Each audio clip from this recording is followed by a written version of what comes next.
이 시간에는 우리 한상전 목사님 나오셔서 말씀 전해 주시겠습니다. 유일한 자랑 십자가라는 말씀으로 말씀 전하실 때 많은 은혜 받으시기 바랍니다. 소개를 드릴까 말까 하다가 그래도 소개를 해야 되겠죠. 너무도 잘 아니까 다른 것은 자취하고서라도 이제 한 달이 채 안 되셨습니다. 별내나눔교회 개척하시고 이제 한참 교회를 위해서 수고하고 계시는 가운데 있는데 또 우리가 이렇게 초청을 했고요.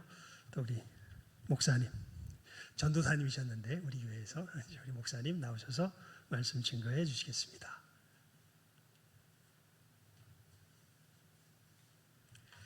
잠깐 기도하도록 하겠습니다. 하나님 감사합니다. 지나온 시간들을 돌아보면 모든 것이 하나님의 은혜였고 또 하나님께서 함께 하셨다는 사실을 고백하지 않을 수 없습니다.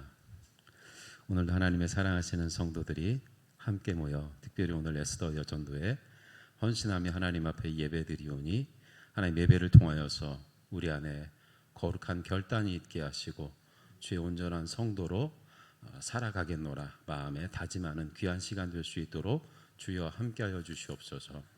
감사드리며 사랑 많으신 예수님의 이름으로 기도드립니다. 아멘. 평안하셨습니까? 네, 너무 반갑습니다. 제가 우리 신성교회에 36살에 왔어요.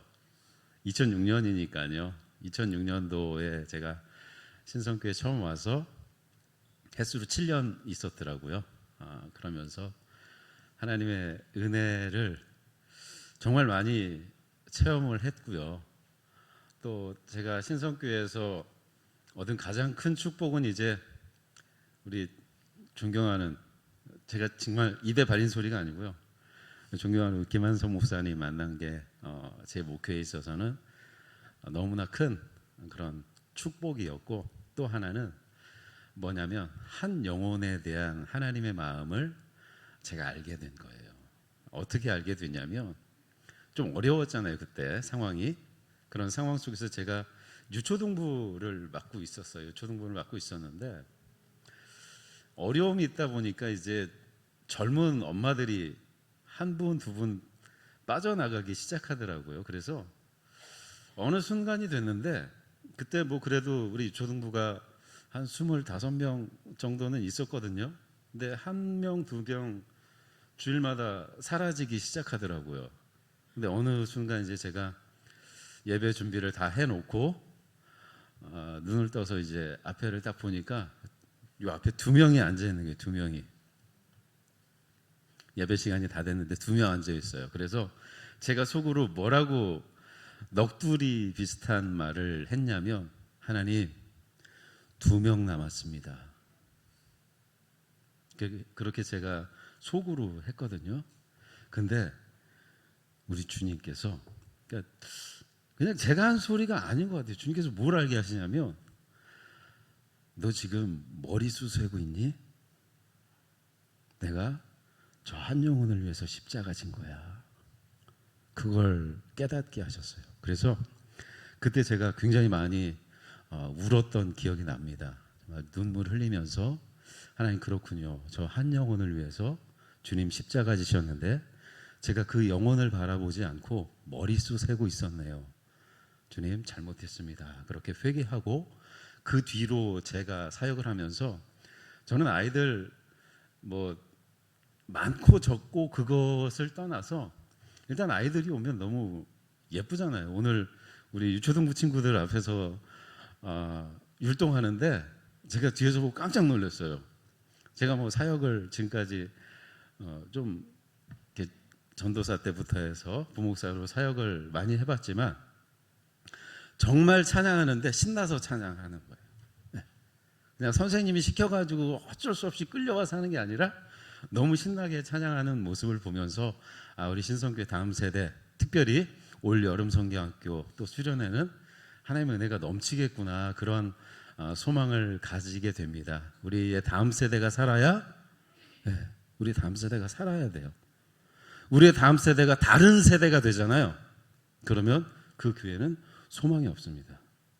다음 세대가 우리와 다른 세대가 아니라 우리의 신앙을 이어갈 그 세대로 세우는 그 책임이 누구에게 있습니까? 네? 목사님한테 있습니까? 아니죠. 나한테 있어요. 나한테. 여러분들이 열심히 기도하시고 또 우리 다음 세대를 위해 헌신하시면 그 모습을 통해서 또 우리 아이들이 변화되는 그런 은혜가 있을 줄 믿습니다. 오늘 말씀의 제목 한번 같이 해볼까요? 시작. 유일한 자랑 십자가.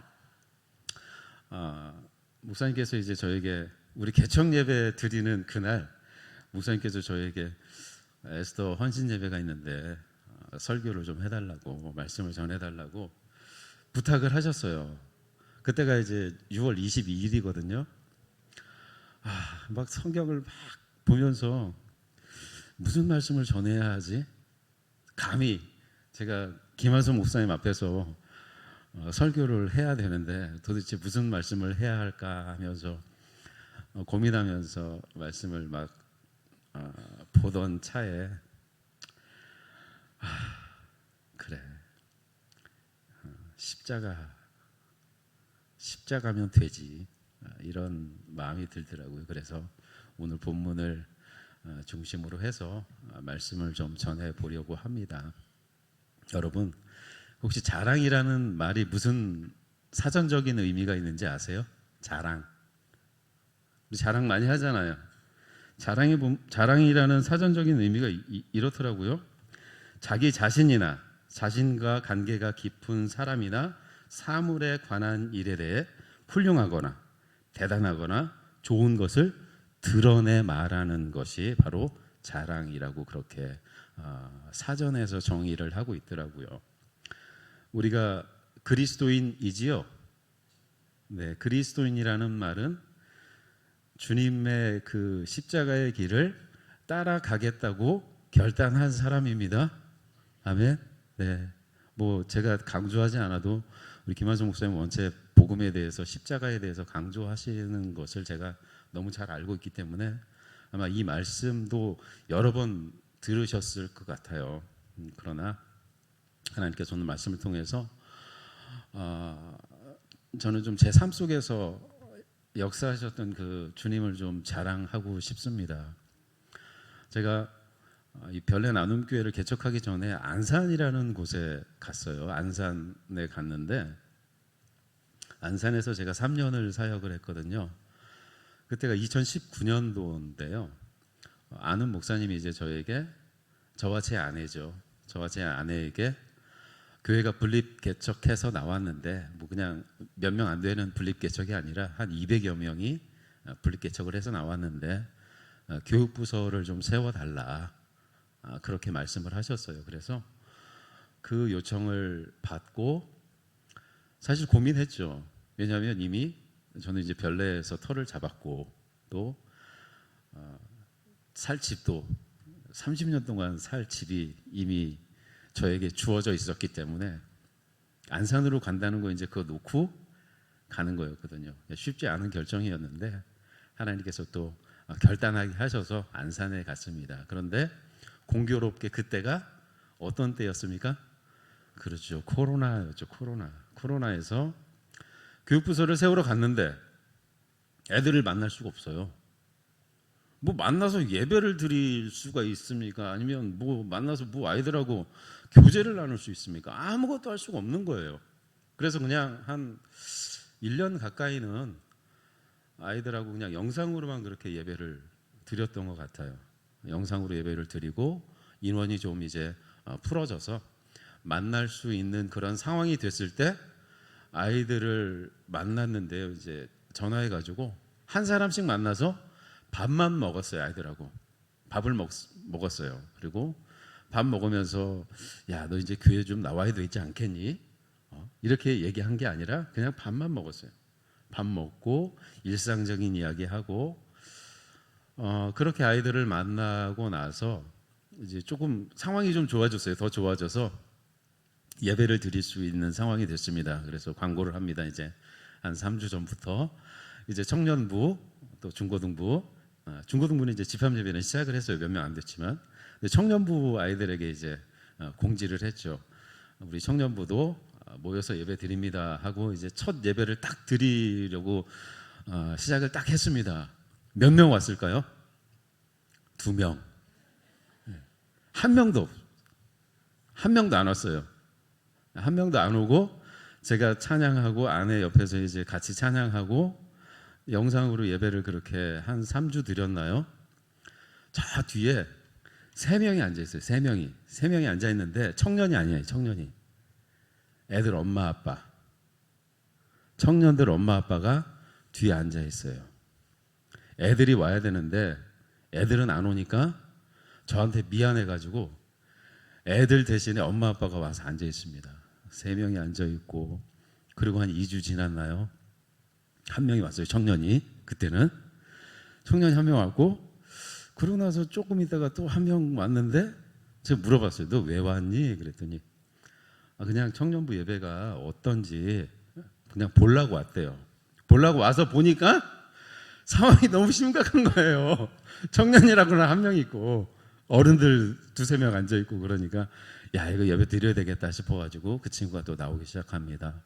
그리고 또 1명, 2명 아이들이 나와요. 또 한 번은 저희 이제 교회가 유급 반주자가 있었거든요. 그 친구가 그냥 그 2부 예배 반주만 하고 그리고 찬양대 연습하고 가는 친구인데 한 번은 교회 행사가 있는 날이었어요. 오후 예배 행사가 있어서 이제 찬양대도 그때 행사에 참여해가지고 이 친구가 청년부 예배를 온 거예요. 그래서 제가 이제 물어봤어요.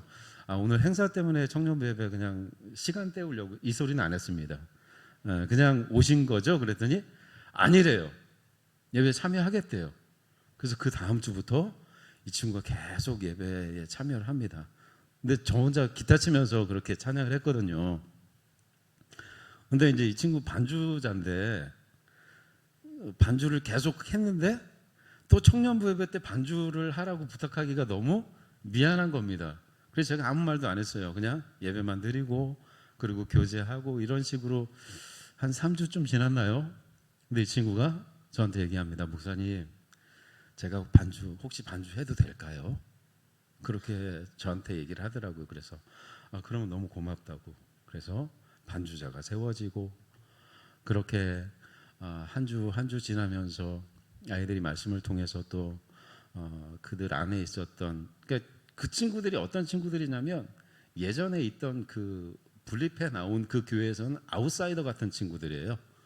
안으로 들어가지 못하고 부모님의 등살에 밀려서 어쩔 수 없이 교회만 왔다 갔다 하던 그런 친구들인데 그 친구들이 자발적으로 예배에 나온 거고 그리고 그 친구들이 또 나와서 그냥 주변인으로서 옆에 머물렀던 게 아니라 예배를 같이 드리는 그러면서 같이 함께 공동체 안에서 참된 교제를 나누고 그로 인해서 그 친구들이 한 명 한 명 세워져 가는 모습을 보면서 너무 감사하더라고요. 그래서 그 아이들과 함께 작년이었나요?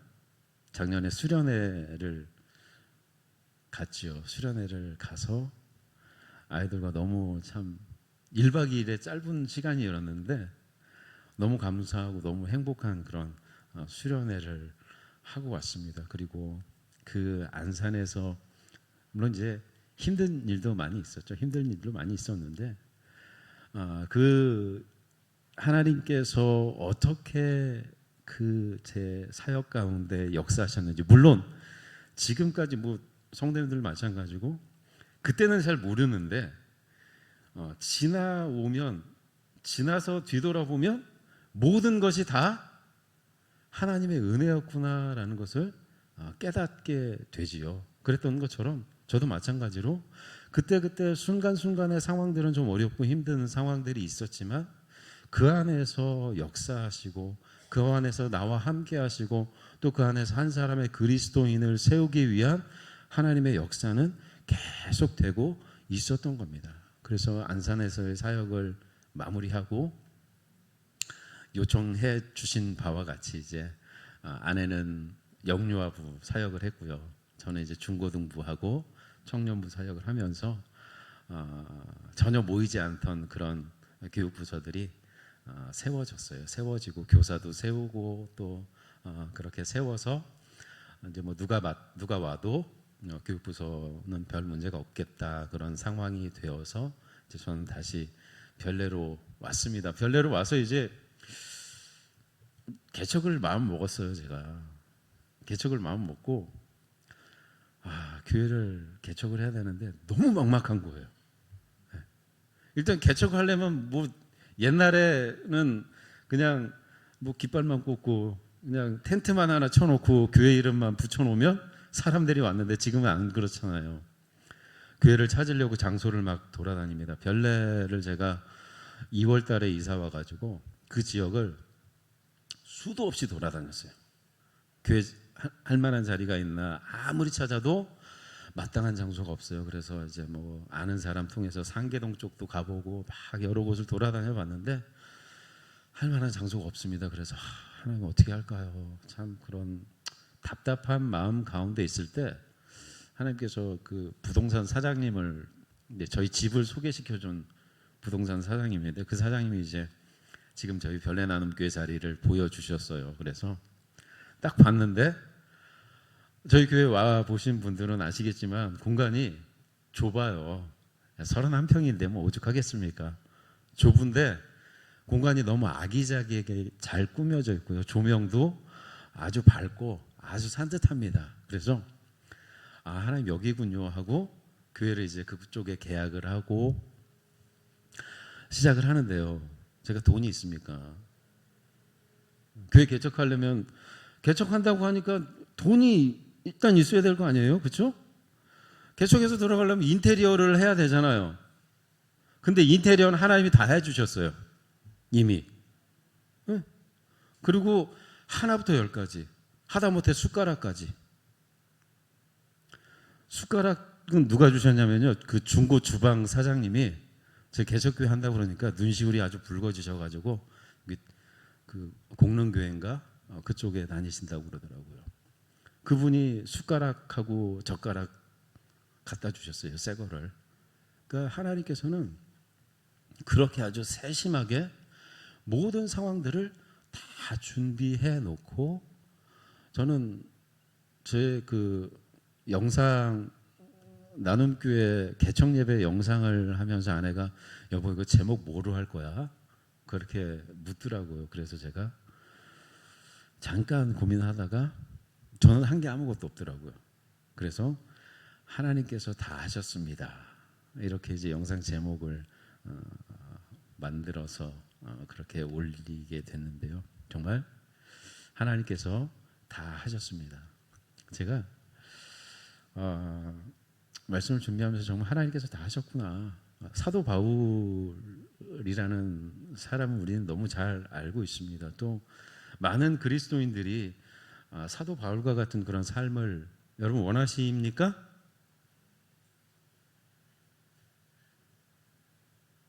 고린도후서 11장에 보면 40에 하나 감염매를 5번 맞아야 되는데 태장으로 3번 맞고 사도 바울의 그 삶은 참 고난의 삶이었지만 늘 하나님과 함께하는 주님과 함께하는 그런 삶이었기에 사도 바울은 그런 어려움 속에서도 늘 주님을 바라보고 그 상황 속에서 사도 바울이 참 하나님 앞에 찬양하고 감사하는 그런 모습을 보면요 그냥 사도 바울은 우리 주님께 미친 사람이구나 그렇게밖에 표현이 안 됩니다. 이 사도 바울 오늘 갈라디아서는요 사도 바울이 1차 전도 여행 그러니까 사도행전 13장부터 시작해서 15장 35절까지에 기록된 내용 가운데 1차 전도 여행을 통해서 개척한 그 갈라디아 지역에 흩어져 있는 여러 교회들에게 편지한 내용입니다. 지도를 한번 보여주시겠습니까? 갈라디아 지역은 지금의 이제 튀르키예라고 되어 있죠. 예전엔 저기가 터키 지역이었잖아요. 그쪽에 사도 바울이 1차 전도행을 한 건데요. 한번 보여주십시오. 다음 걸로. 네.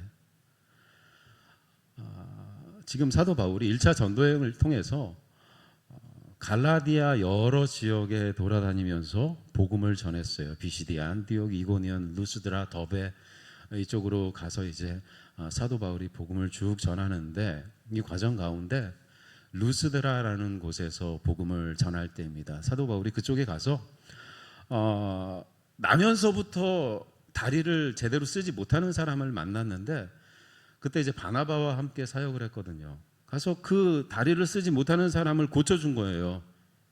그러니까 그 동네 사람들이 제우스 신을 섬기는 사람들이었는데, 바나바는 좀 그 풍채가 좋으니까 바나바를 향하여 제우스라 그렇게 이야기를 하고, 사도 바울은 또 말을 잘 하니까 사도 바울은 헤르메스다라고 그렇게 이야기를 하면서 헌화를 하고, 또 그 신전에서 자기들을 신이 인간의 형상을 하고 내려왔다라고 하면서 제사를 드리려고 하는 겁니다. 그때 그들을 말리면서 우리는 당신들과 성정이 같은 사람입니다. 우리가 이렇게 한 것은 내가 한 것이 아니라 여러분들이 지금 하고 있는 이 허탄한 일, 이 쓸데없는 일, 이거 하지 않도록 하기 위해서 하나님께서 이렇게 역사하셨다는 사실을 이야기하면서 그곳에서 복음을 전할 때 사람들이 그 복음을 막 받아들이기 시작하는 겁니다.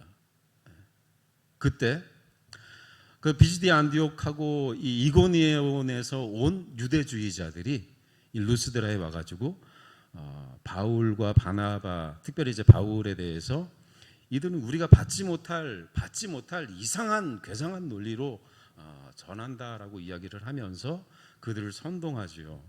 그래서 이들이 한마디로 이야기하면 하나님을 모독했다는 거예요. 그래서 이들이 돌로 바울을 칩니다. 돌에 맞았으니까 이제 바울이 거의 그냥 죽은 사람처럼 된 것 같아요. 그러니까 이들이 바울을 갖다가 성 밖에 버려요. 죽었으니까. 근데 바울이 기적적으로 일어납니다. 그리고 더베로 가거든요. 자, 돌에 맞아서 이제 죽게 생겼어요. 그럼 더베 가서 뭐 해야 됩니까? 쉬면서 내가 이제 복음을 안 전해야 되겠다. 이러다가 사람 죽겠다. 근데요, 바울이 더베에 가서 자기 몸을 돌본 게 아니라 거기서 복음을 전해요. 그 만신창이의 몸을 가지고. 그리고 어느 정도 회복되고 나니까 루스드라, 이고니온, 또 비시디아 안디옥으로 다시 가요. 왜 그러냐면 지금 루스드라에서 무슨 일이 있었어요? 예를 들어서 복음을 막 전하는데 어떤 사람들이 와가지고 그곳에는 성도들도 같이 있었을 거란 말이에요. 근데 와가지고 돌로 쳤어요. 복음 전하다가 예수님 전하고 있는데 돌에 맞아서 죽게 된 것을 갖다 버렸단 말이에요. 그걸 본 믿음의 형제들은 어떨까요? 마음이 너무 힘들겠죠. 그래서 다시 바울이 다시 간 거예요. 다시 가가지고 그 형제들이 혹시 마음에 어려움이 있을까 봐 그 성도들을 다시 그 형제들을 세우고 그 일들을 감당을 합니다. 그런데 문제는 뭐냐면 지금 이 갈라디아 지역에 유대주의자들로 말미암아 그들의 바울이 전한 그 복음이 심각한 위기에 빠진 거예요. 바울이 전한 복음은 뭡니까? 오직 믿음. 그렇죠. 예수 그리스도를 믿는 그 믿음. 내가 복음을 부끄러워하지 아니하노니 이 복음은 모든 믿는 자에게 구원을 주신 하나님의 능력이 됨이라. 먼저는 유대인에게요, 그리고 헬라인에게로다. 복음에는 하나님의 의가 나타나서 믿음으로 믿음에 이르게 하나니 기록된 바 오직 의인은 믿음으로 말미암아 살리라 함과 같으니라. 로마서 1장 16절에서 17절의 그 말씀. 분명히 사도 바울은 예수 그리스도의 십자가 복음만이 우리의 구원을 보장하고 더 이상 아무것도 필요 없다. 그렇게 전했는데 유대주의자들은 그것만으로는 부족하다.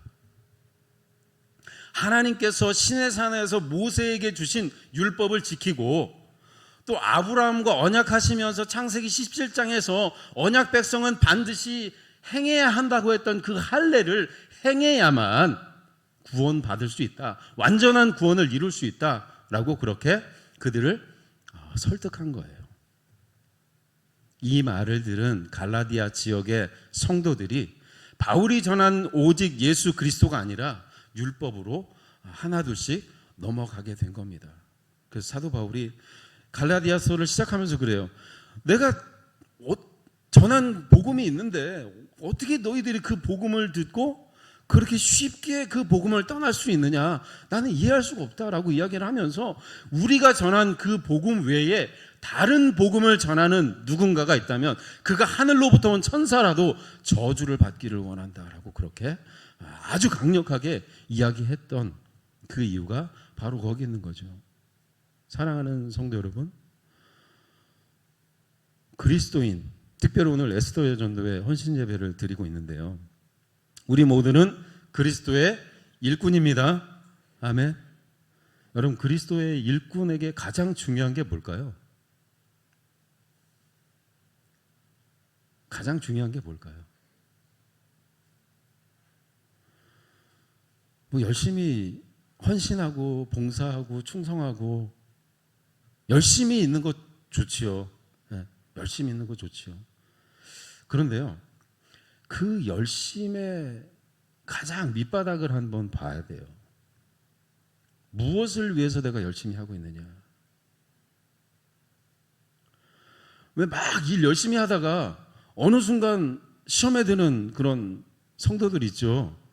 근데 이유를 몰라요. 갑자기 시험에 들어가지고 교회 안 나와요.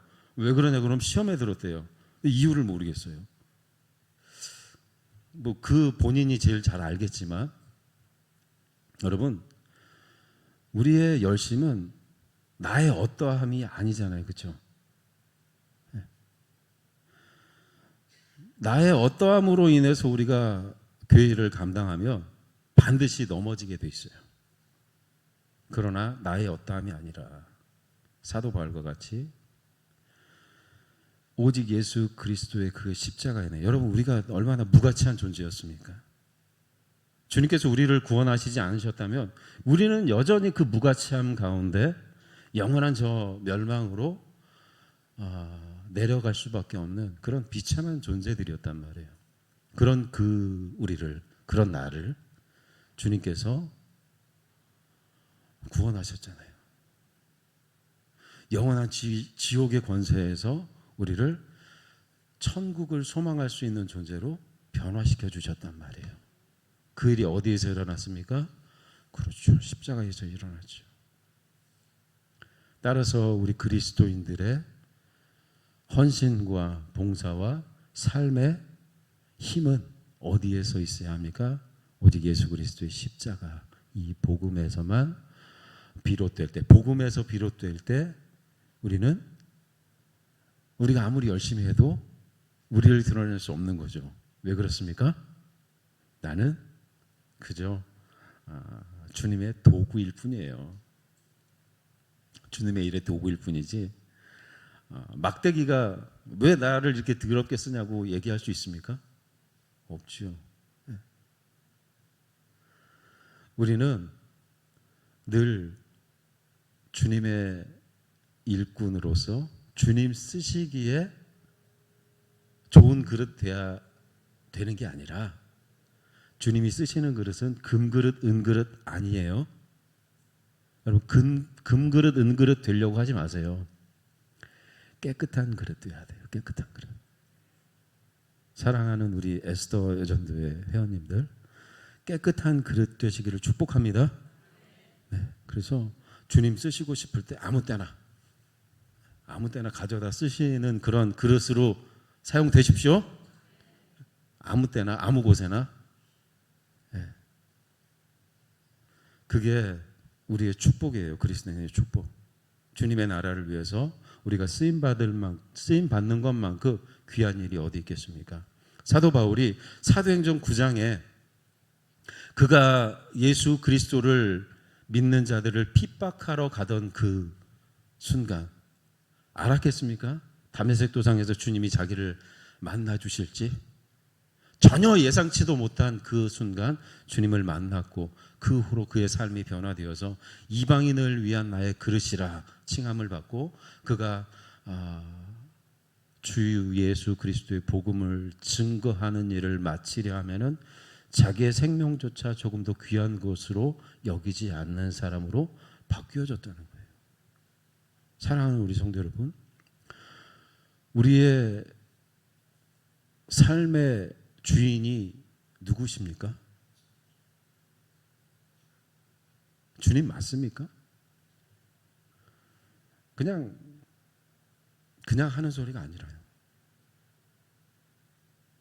우리 삶의 주인이 예수님이세요, 하나님이세요, 우리 주님이세요라고 얘기하는데 사실상 우리 삶의 그 현장에 가보면 내가 주인일 때가 얼마나 많이 있어요.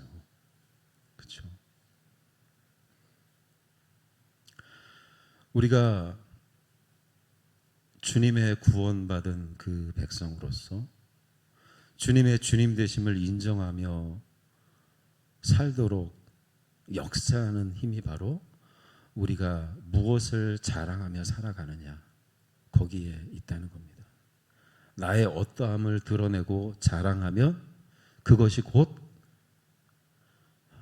내가 만들어 놓은 하나님이 되는 거예요. 팀필러 목사님이 내가 만든 신에서 이야기하는 것처럼 우리 모두는 우리 나름대로 만들어 놓은 신이 있다는 거예요. 그게 돈이 될 수도 있고요, 자녀가 될 수도 있고요, 열심히 될 수도 있고요, 우리의 열심히 봉사가 될 수도 있습니다. 또 교회의 부흥이 우리의 신이 될 수도 있다는 거예요. 그 무엇도 우리의 신이 될 수 있는데 이 신을 나는 결코 이걸 내려놓을 수가 없지요. 이 신을 우리가 내려놓을 수 있는 유일한 길은 뭐냐면 바로 예수 그리스도의 그 십자가의 은혜를 내가 깊이 깨닫고 그렇구나, 이 십자가의 은혜가 없이는 내가 아무것도 아니라는 사실을 인정할 때, 내가 무가치한 존재임을 인정할 때 그 순간 우리 안에 예수 그리스도의 그 역사가, 능력의 역사가 일어나게 되는 줄 믿습니다. 사랑하는 성도 여러분, 이 주님의 역사심으로 날마다 살아가는 우리 모두가 될 수 있기를 주님의 이름으로 축복합니다. 뿐만 아니라요, 사도 바울이 갈라디아서 2장 20절 말씀에서 이렇게 이야기하잖아요. 내가 그리스도와 함께 어디 못 박혔다고요? 십자가에 못 박혔나니 그런즉 이제는 내가 사는 것이 아니요 오직 내 안에 그리스도께서 사신 것이라. 이제 내가 육체 가운데 사는 것은 나를 사랑하사 나를 위하여 자기 자신을 버리신 하나님의 아들을 믿는 믿음 안에서 사는 것이다 라고 분명히 고백을 하고 있어요. 사랑하는 성도 여러분, 오늘 사도 바울이 이야기하잖아요. 내가 유일하게 자랑하는 게 뭐라고요? 십자가라고요. 여러분, 사도 바울이 자랑할 게 얼마나 많이 있습니까? 그냥 한 예로요, 제가 빌립보서 3장 5절부터 이어지는 말씀에 보면요, 나는 8일 만에 할례를 받았고 이스라엘 족속이요 베냐민 지파요 히브리인 중에 히브리인이요 율법으로는 바리새인이요 열심으로는 교회를 박해하고 율법의 의로는 흠이 없는 자라, 그렇게 이야기를 해요, 스스로를.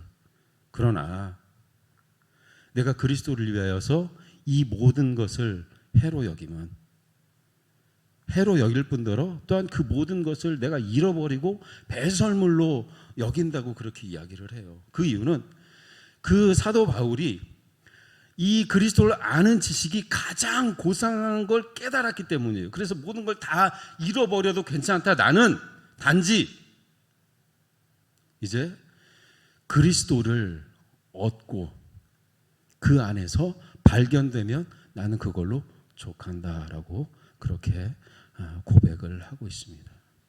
사도 바울은요, 정말 인간적으로 볼 때는 자랑할 게 너무 많은 사람이죠. 다소에서 태어났잖아요. 사도행전 22장 말씀을 보면 그가 자신의 출생을 얘기를 해요.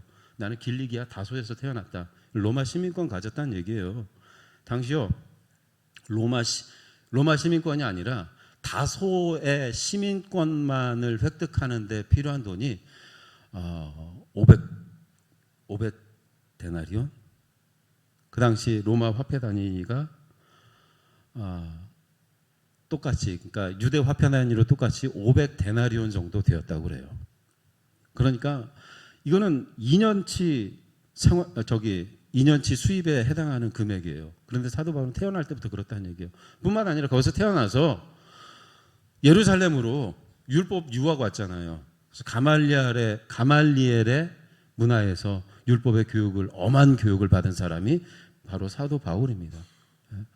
인간적으로 볼 땐 자랑할 것이 너무 많고 드러낼 것이 너무 많은데 주님의 십자가의 은혜를 깨닫고 보니까 나는 지금 내가 가진 것은 지금까지 나의 모든 그 배경은 아무것도 아니다. 나는 오직 예수 그리스도만 있으면 충분하다라고 그렇게 고백을 하고 있는 거지요. 사랑하는 성도 여러분, 우리의 우리됨은 다른 데 있는 것이 아니라 바로 예수님께서 십자가에 이루신 그 일로 말미암아 내가 나된 거예요. 나의 나된 것은 다 하나님의 은혜입니다 라는 고백이 우리 입술에서 늘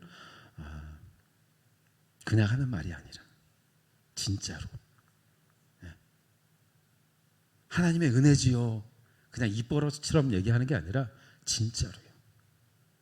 그렇게 되려면 우리 안에 이 복음의 놀라운 역사들이 먼저 경험되고 그걸로 인해서 내가 맛보아 아니까 그렇구나. 정말 그리스도의 은혜가 나를 일으키셨고 또 나를 지금까지 인도하셨구나. 우리 참된 이런 믿음의 고백들을 할 수 있는 우리 모두가 되시기를 주님의 이름으로 축복합니다.